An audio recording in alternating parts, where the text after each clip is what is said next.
Kamusta naman kaya mga kabayan? Tunghayin ninyo rin ating bagong video ay ipapakita ko sa inyo. Tayo magluluto uli ngayon ng igadaw ngayong 2025. Ito talaga namang napakasarap na rin. So, marsipaw tawari tayo nagpapainit na niyang ating magic cooknet, ating nahuhula ng karikit na mantika. Siyempre, para mas masarap ang ating pagluluto diyan, hindi magdedicate. Hindi atin nilang lalagyan ulit ng mantika. Ngayon, so, papiprito muna tayo ng ating mga pansahaw. Una na, ang ating ginayat-gayat na mga atay, mga pork liver, at talagang hindi po pwedeng walang atay ng babaw itong ating igadaw. Piprito muna natin ng papagayaan para hindi yan magigiba at mas magandang texture niya. Parang isisirlaan natin yan diya, hindi para pakaang-angay, mga kabayan. Napaka-sarap din naman nga niyang atay na yan. Ayaw ko lang niya sa atay ma-overcook at kala may chinila siya. Okay, kumunat. Hindi maganda. Kaya karikit na oras na malakas ang apaw. Parang isasakla natin yan. Dagdagan natin ng karikit na mantika at ng hindi madry yan. So pwede na. Huwag natin ito daw. Ito may kayaw. Dati namin nakapagpakita na rin na lutong aring igadaw. Mga kabayan, sa mga hindi pa nakakapanood, baka hindi nyo mahanap agad. Dito papakita ko naman ng bagong sistema natin ngayong ating pagluluto ng igadaw. Naglagay na ulit tayo ng mantika, hinango natin yung atay. Yan karikit na oras lang. At tayo magsasangkot sa nadiya ng ating proseso ng pagluluto ng igadaw. Una, siyempre, po pwedeng mawala sa ating mga sangkutsa, hindi yung bawang na yan ay tunay kayaw. Hindi po pwedeng mawala at hindi kumpleto ang sarap pag walang bawang. At ilang yung sasangkot siya ng papagayaan.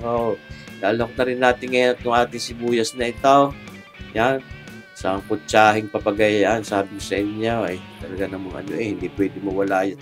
Lagi magkasapi yung bawang at sibuyas. At ito, ating puso ng baboy ay inihalmos na natin, mga kabayan. Matanggal din ang lansa, may lasa ng karikit, may timplang paminta at asin habang inihalmos natin. Ngayon, yung ating pork na laman, yan yung ating tenderloin, lomo ng baboy para malambot, hindi nagyayayapayag.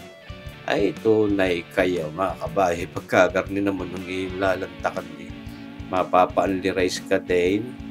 Yan yung ating titimplahan ngayon ng toyo. Sa nakita ninyo, mga 2 kutsarang toyo yun. At yun yung ating karning yun, na-marinate na natin. Nilagyan din natin 2 kutsarang oyster sauce. Hindi pwedeng mawala pa. Baka hanapin, mga kabayan.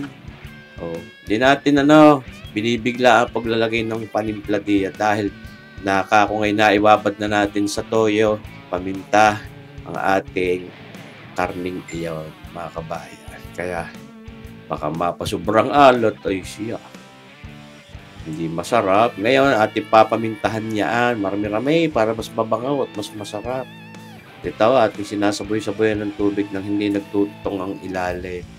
Kasi yan ating halos sinasangkot sa lahat ng papagayaan yan din, mga kabayan. Palalambutin na rin diyan yan. Kahit nahalbos na natin yung puso ng baboy, may punat pa din iyon. Kaya yan may ilalambot pa rin diyan, mga kabayan. So, tunay kayo mga kabayan. Lalagyan natin ng dahon ng laurel. Ayun.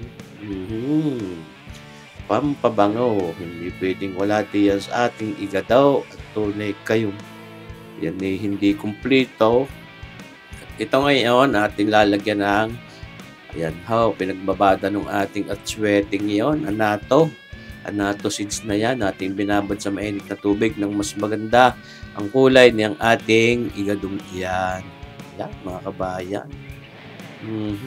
Kaya yan agad na sarap. So, tunay kayo. Pagka magarni naman ang mga lutuin, ay mawiwili naman kayo So, lalagyan na rin muna natin ng karikit na bell pepper. Yan ay mapugnaw diyan at talagang lumabas ang bango niya at lasa. Pero magtitira rin tayo ng pang-adorno natin sa bandang huli para may mga buobo at maganda pa rin ang kulay. Okay, presentasyon, mga kabayan.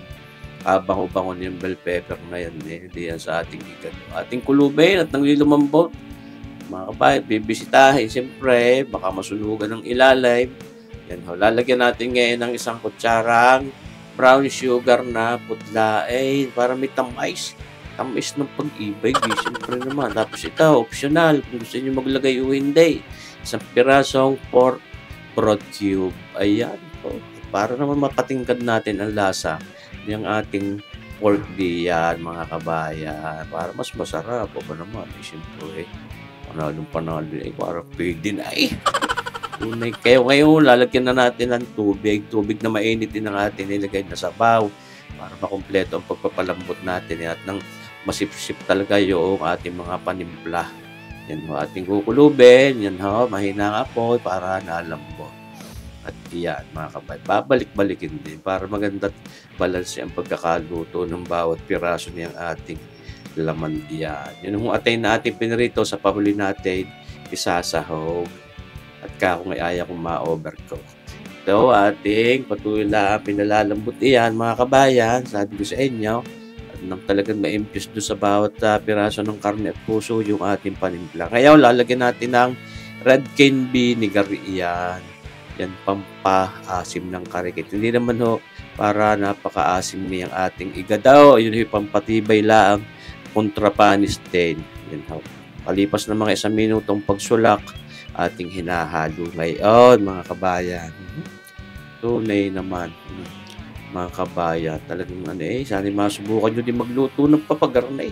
Ay, tunay. Takpay. Ayan ho. Buklat at ating babalikin, binibisita at kapag nasunugay, sayang. Mga kabayan. Kaya patuloy natin yung binabalik-balik at hinahalo. Ayan. Nag-testing tayo ng isa, tinignan natin ang lambot.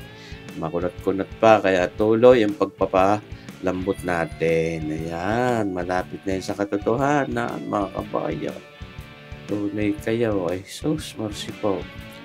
Yung ating igadong iyan. Panalong-panalaw. Ito, sasag na natin itong ating carrots na yan. Ginit-git natin ng papaganyan. Ayan. Karikit ng kulay. Kulay orange eh. Ating carrots na yan. Yan mga kabayan. Ibig sabihin, inilagay na natin yung carrots na yan ay malambot na yung ating karne. At pagka matigas pat inilang ko na yung carrots, ay naku, mapupugnaw iyan. Malalamaw, ay hindi maganda. Sisira ang forma ng ating carrots na yan.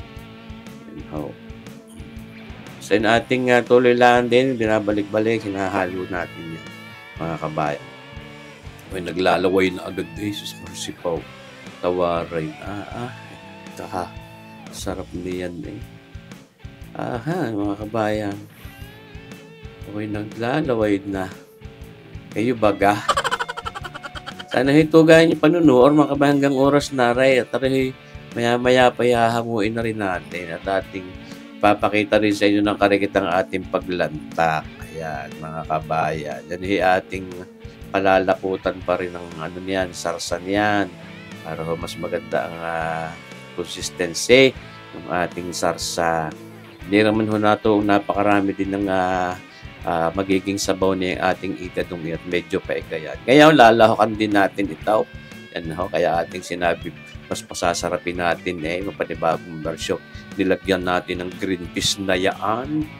Di ba ho? Mas gumanda at mas naging enticing ang kulay. Mas lalong naging masarap ang itsura. Pero kung matitimusan ninyo, ito na. Ayaw, sasahog na natin itong atay ng baboy na yan.